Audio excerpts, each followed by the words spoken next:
For decades, Shell Petroleum Development Company has drilled beneath the soil of River State, and for just as long, conflict has simmered beneath its footprint.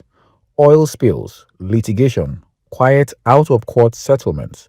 You'd think the story ends there. It doesn't. Internal Shell documents unearthed in a UK court reveal something far darker.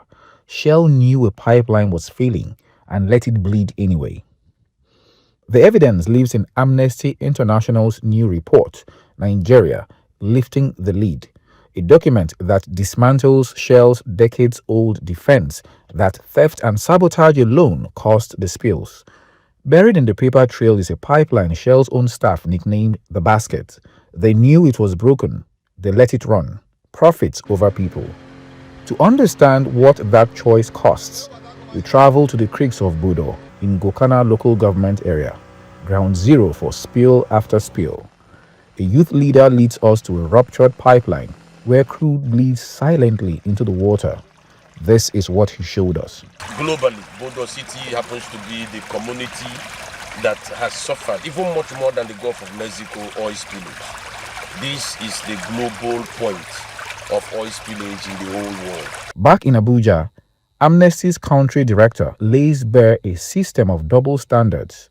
Nigerian operations quietly exempted from the safety rules Shell enforces everywhere else. Unfortunately, in Nigeria, these documents revealed that Shell decided to ignore its own internal standards. And these documents expose that in the exchanges by senior managers, showing that what they allowed to happen in Nigeria in terms of negligence and leakages, destruction to the environment, are things that they never allowed to happen in any country. And that is why we call it a scandal, a double standard.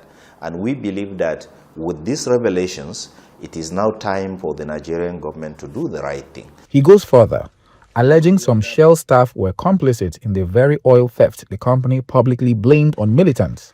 Yet he holds on to hope that Nigeria's government will finally act.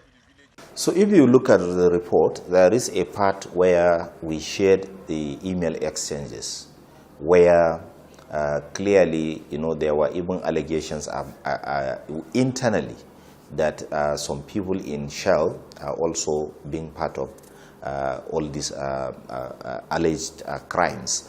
So therefore, these documents have now put to rest the much mentioned blame placed on the host communities, on militants, on bunkerers, and many other things. The pipeline in question, the 150,000 barrel a day Nembe Creek trunk line, running near Bile, a community now gripped by a different terror, gas bubbling ominously beneath its waters. Environmental activist Celestine Apobari lays the blame squarely at Shell's feet, accusing the company of walking away from its wreckage by selling off to Renaissance Africa Holdings. If they were to give an award to any corporation for telling lies, Shell should be number one. Shell should be number one, because I don't understand why they are always talking about difficult terrain when you are asking that they should do good. But when they want to take away, there is no difficult terrain. There is nothing good about Shell.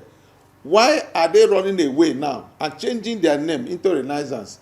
Shell's exit was completed in 2025 when Renaissance Africa Holdings acquired their assets and liabilities following the divestment.